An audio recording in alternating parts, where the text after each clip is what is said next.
Welcome to the Shabby And Man podcast. We are partners, parents, podcasters, broadcasters, and everything else in between. And we're back with a brand new episode of the podcast. Much has happened in the last 2 weeks. Let's start with... I wanted to say Namaste, Sat Sri Akal, Adab, Namaskar, Hello. Yes. What else after that? Assalamu alaikum. Yeah. Can't think of anything else. Yeah. Hola. What, are you hailing a cab? Is country mein Ola nahi hoti. Oh. I think something there is. I believe in Birmingham they've started Ola. Ola cabs. Anyway, sorry. Did I put you off? Please start. We were about to start with the Oscars, and the Oscar goes to, that was a big story, last week on a Monday, which was Sunday night in LA, but Monday elsewhere in the world. And this was a big moment for India because... Two things. Two words. First of all, I'm a bit peeved that RRR was not nominated for the Oscar. It should have been. You mean Best Film? Yeah. It wasn't nominated as the official entry by India. Do you really feel that it was worthy of an Oscar nomination as a film? I thought it was quite a gripping story. Much better than many stories that have been nominated.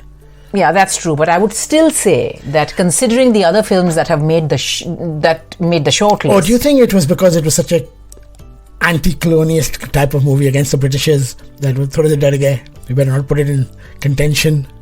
Yeah, I think it was a brilliantly shot film. I think the story was well told. It keeps you on tenterhooks throughout because there's a fantastic parallel story running for those who live under a rock and may not have seen RRR yet. But I don't think personally... It's on the streaming services, so if you haven't watched it, do watch it. Yeah. Personally, I don't think it was as good a story as Lagan was. So I'm not at all upset about the fact that it didn't make it to the shortlist. 20 saal purani baat hai. Let it go. No, let it go. Okay, I've let it go already. But what I'm saying is, I don't think it was that gripping a film that it needed to be on the shortlist for Best Foreign Language Film of the Year. Natu Natu is absolutely spectacular. The choreography is mind-boggling, and it's become quite a trend now. But let's not forget that historically, or should I say, the first award that India lapped up at the Oscars ever went to the Elephant Whisperers, because that was handed out before Natu Natu was handed out its award. So that's not right. Didn't A.R. Rahman win something for Jai Ho? No, but that was not an Asian film. It was Slumdog Millionaire, Danny Boyle. That was a British film. That was a British film, absolutely. So Guneet Monga and is RRR an Indian film or a Telugu film? It is a Telugu film, but Telugu is one of the many languages spoken in India, so it is an Indian film as well. I know, but that it was not a Bollywood film. It was not a Bollywood film, and I know there was a needless controversy where the chief minister... I know, that's what I was saying. It was just the chief minister pointless. said something beautiful, and Adnan Sami decided to muscle in and say something very controversial for the sake of it. Do you not... Oh! I think it was the other way around. No, it wasn't. The chief minister said that, what a proud moment for Telugu cinema and all the rest of it. For Telugu cinema. But he didn't in any way, I feel, want to belittle India. All he said was for us, for those who speak the vernacular, what an amazing moment for us. And Adnan Sami kind of took it as an affront to the rest of India, as if, and I don't think that was the case at all. So anyway, let's not even go in there, it's not worth it. Guneet Monga was the producer of The Elephant Whisperer, but I love the name of the director. I always think of, my name is Kartiki Gonzalez. Her name is Kartiki Gonzalez. I know. And the two of them obviously kind of, won it for India. Two women. No, but the real stars of this movie are actually Bowman and Belly. Yeah. The actual Elephant Whisperers. The actual husband and wife. Yes. And they've become stars. Who I think were also in Tamil Nadu based. Yeah. I think it was set in a park. In a national park. In South India. Do you know the name of the elephant? Yes. Ragu. Yeah. Ragu. Yeah. So it's become... Did I make it sound like a pasta? Ragu. Yeah. Pasta sauce. Since RRR was Elephant Whisperers was handed the Oscar. Naturally, these two, as you're saying, the actual stars of the documentary have also become very popular around the world.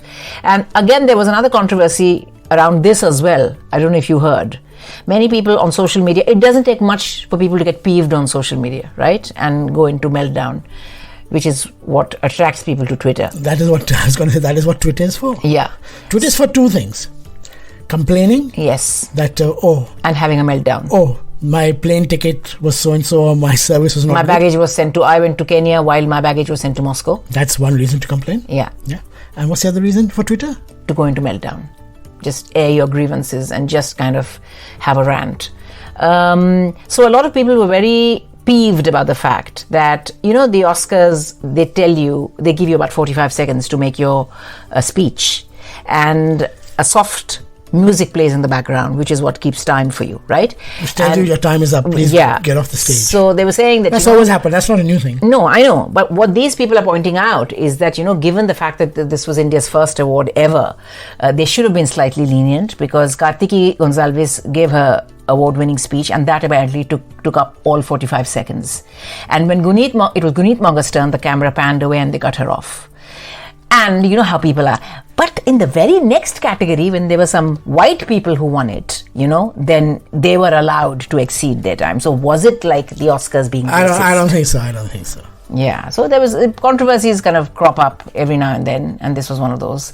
But I think overall a proud moment for India, and let's hope that, this opens more doors for the next generation of filmmakers in India.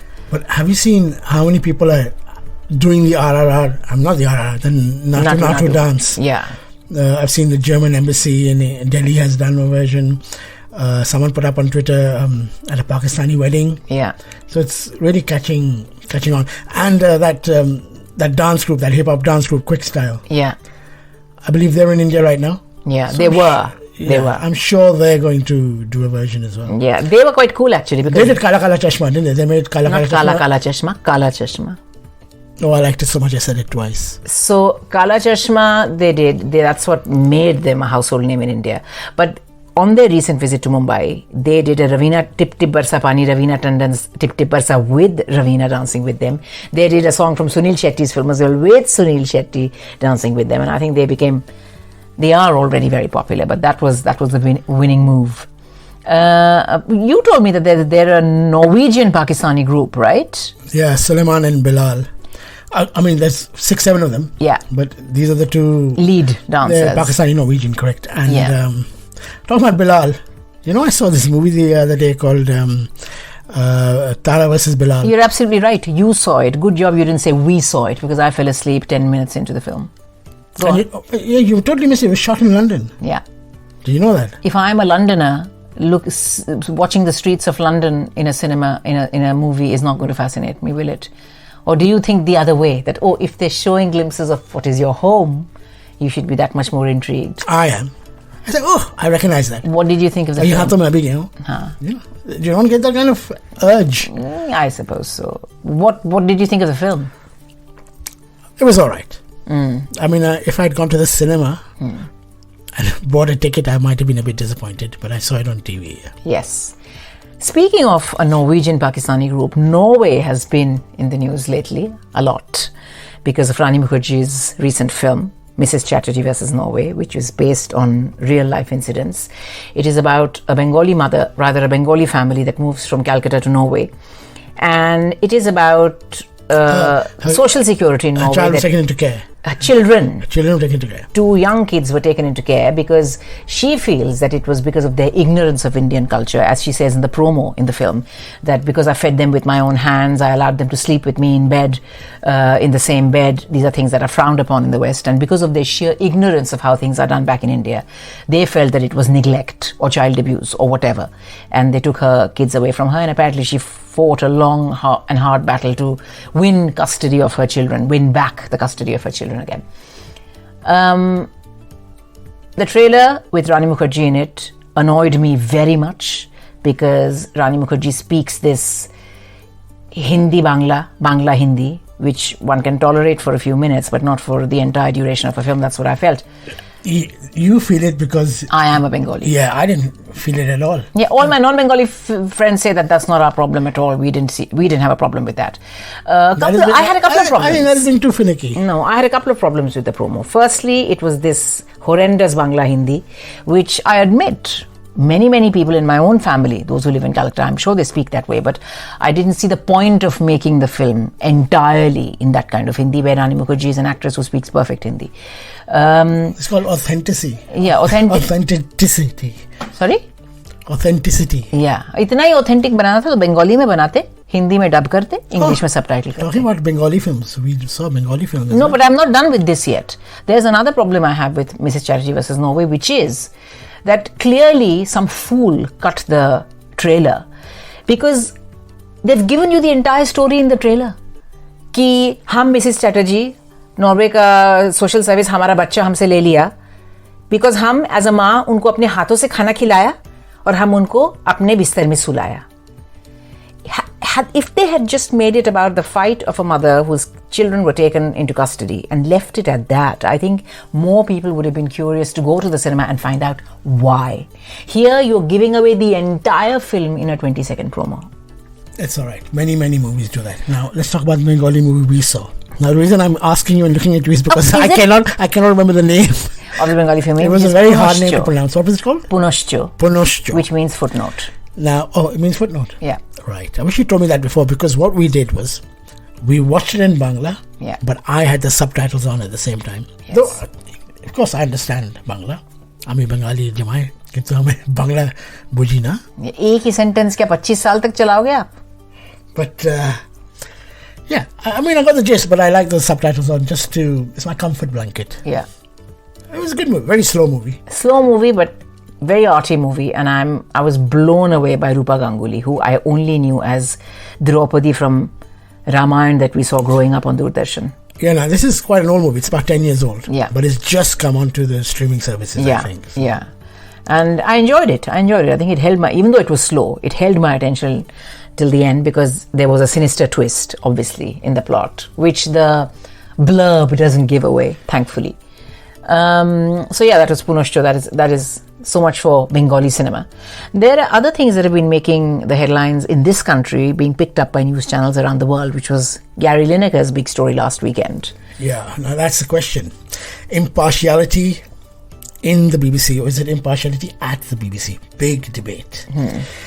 Is the BBC autonomous or is it state-run media? I mean, this is going to run and run. Why don't you give a backstory to those who may not have an idea of what you're talking about? What happened to Gary Lineker? Who is Gary Lineker? Which show are we talking about? Maybe you'd like to do a bit of a speech. Yep, sure. The general rule is that if you present a news program, you can't be biased. You have to be impartial. In your personal social media? No, just you have to be impartial. Yeah? In your social media, whatever, you have to be impartial when you're on air, whatever.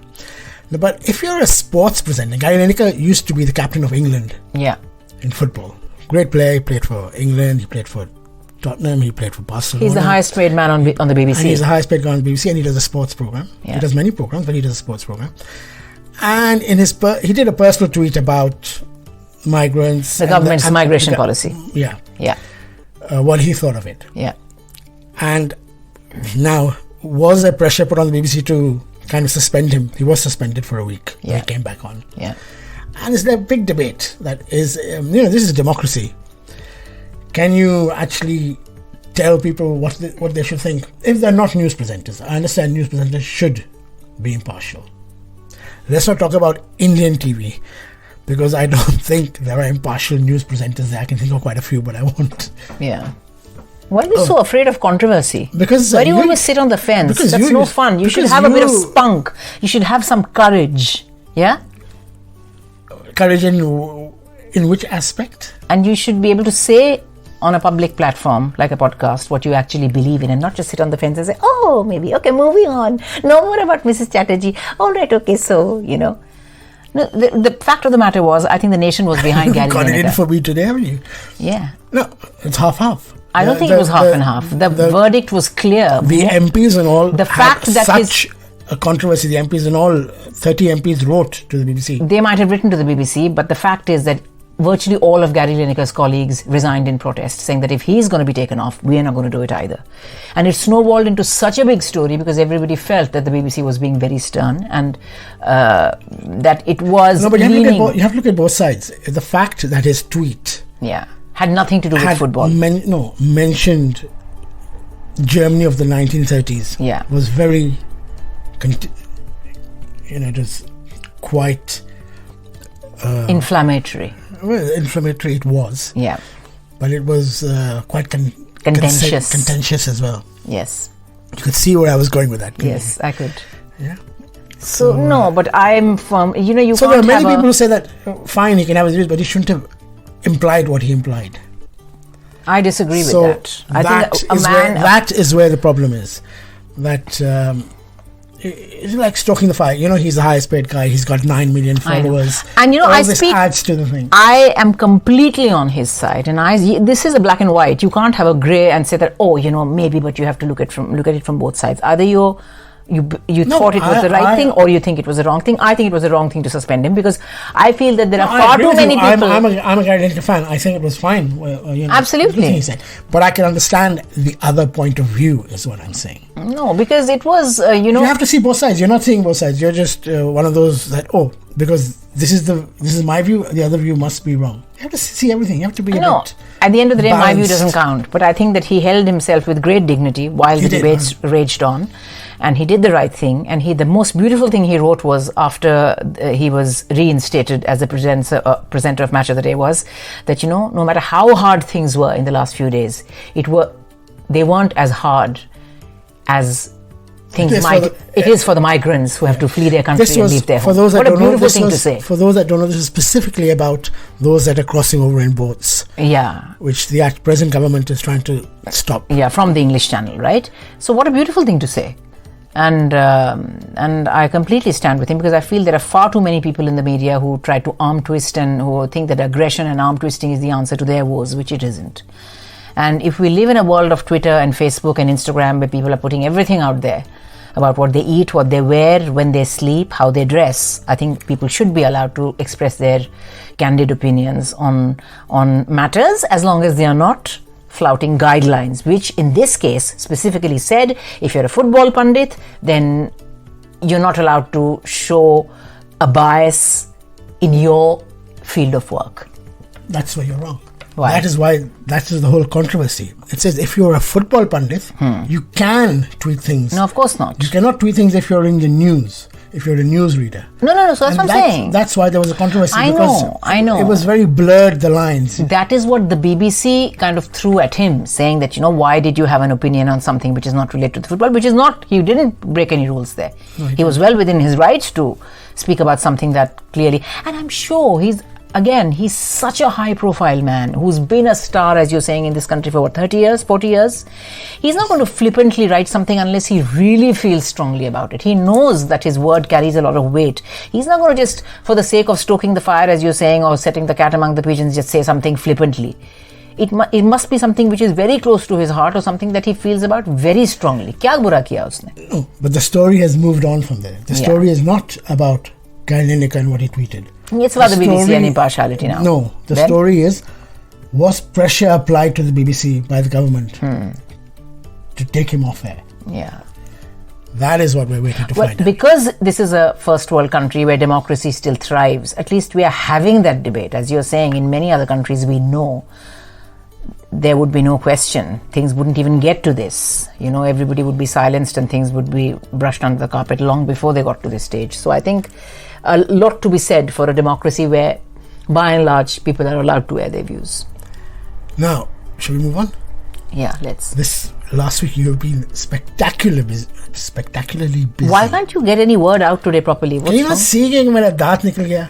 Please. I'm looking for sympathy. एक निकला है? Oh. One more tooth has come out. You'd be pleased to know. Yeah. So what are you saying about spectacular? I have to start mashing my food now. Yep. You're getting to that age anyway. I'm saying that you had a spectacularly busy week this week. I did. Because how many movies did you go? How many premieres did you go to this week? 2, I think, in 1 week. Did you? Right? Polite Society, Little English, both British Asian films. I was invited to another one, but I had another event that day, so I couldn't go to that one. So otherwise it would have been even busier. 2 British Asian films, completely different genres. I enjoyed both. One I have a personal connection with. Let's talk about that one first. That one is called Polite Society. Polite Society.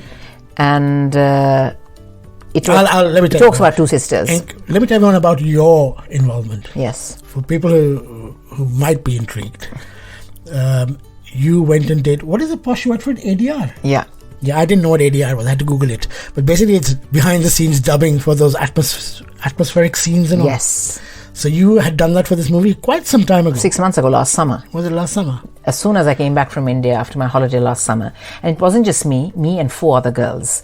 And it was a fantastic experience. And it was, at the time, because they want to keep it hush-hush, they never tell you about the entire film. So you're only shown the scenes that you need to dub for. And we were there for a good 4 or 5 hours, but it was absolutely fascinating. And to see the film in its entirety, by the way, at a press preview, because the film isn't out until the end of April, at a very, very early press preview, it was fantastic. It's one of those films that makes you laugh. It's funny. It's about some young girl who's like a jiu-jitsu kung fu master who wants to make sure that her sister doesn't get married or something. Yeah, it is about 2 sisters, and it is about the younger Banriya Khan, and she's fighting all the aunties. Who is aspiring to be a stunt coordinator, because there is I forget the name of the lady, this is terrible. There is an actual British lady who's a stunt coordinator, who's done all the stunts, who's been a part of the team for Avengers and all these big films. She's very, very iconic in Asian? In English. So they show that this girl is a die-hard fan of this lady, real life person, because at the end that person makes a phone call. It's quite funny. So it is a story essentially of 2 sisters, and then you've got marriage, and then you've got arranged marriage, and then you've got the evil mother-in-law to be, and then you've got things happening behind the scenes, and it's quite funny. It has to be taken, it's tongue-in-cheek. And like somebody was trying to find a deeper context, I said not every story has to come burdened with subtext, but the fact is that there is a subtext as well. But she's it's a fun film. Praise that, the one who plays the evil. Priya Kansara. Nimra Bucha. She's quite an established Pakistani actress, and I love her. I saw her in Churels. Brilliant. She's the mother-in-law to be. So that was one, Polite Society. There's another one that came out, Little English, which again I have a personal connection to because my colleague on Sunrise, Amit Chana, is part of the cast. Theatre man Pravesh Kumar, it is his directorial debut, and this is set in Slough. And again, it is a slice of life film, as we would call it in Bollywood. Slough, by the way, is just near Heathrow Airport. It's very Asian. Very Asian, just outside of London. And not far from where you broadcast, actually. Yes. And again, it's a sweet film. It is about this girl who's married a British Asian guy, and she's come over from Punjab, and then what happens next kind of thing. So yeah, it's been a busy week.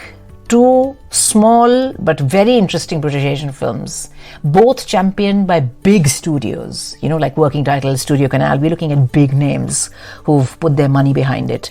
And that's always wonderful to see, because I think it feels, going to these previews, talking to the cast and crew, I get the impression that people feel as though British films are finally turning a new chapter, because they are allowing smaller films to... waiting for their Bend It Like Beckham moment. Yeah, which is about 20 years ago now. Which is true, but unless you're given the opportunity, you're not even giving the mainstream the opportunity to discover what Asian filmmakers are capable of doing, whether there is another Bend It Like Beckham in the offing. I think there's just been a little blip along the way with Dev Patel and... a few things here and there. Absolutely. Otherwise, there hasn't really been anything. But I got the impression that all these people who are part of the cast and crew feel really buoyed by the fact that, big British companies are now willing to embrace British Asian stories and... Studio Canal is French, put them out. Yeah, but, they're behind some of the biggest British films as well, right? We were saying About a Boy and so many.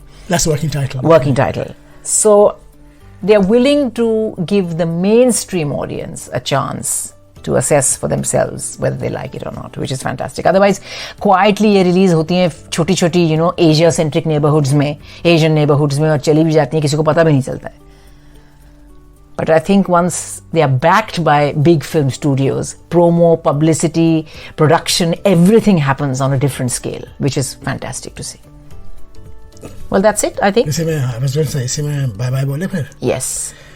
So, next, is it going to be April by the time we do our next one? I think so, yeah. I think so. Time is flying. Yep. So, it's going to be, I think it is going to be the 1st of April or the 2nd of April is a Sunday, I think.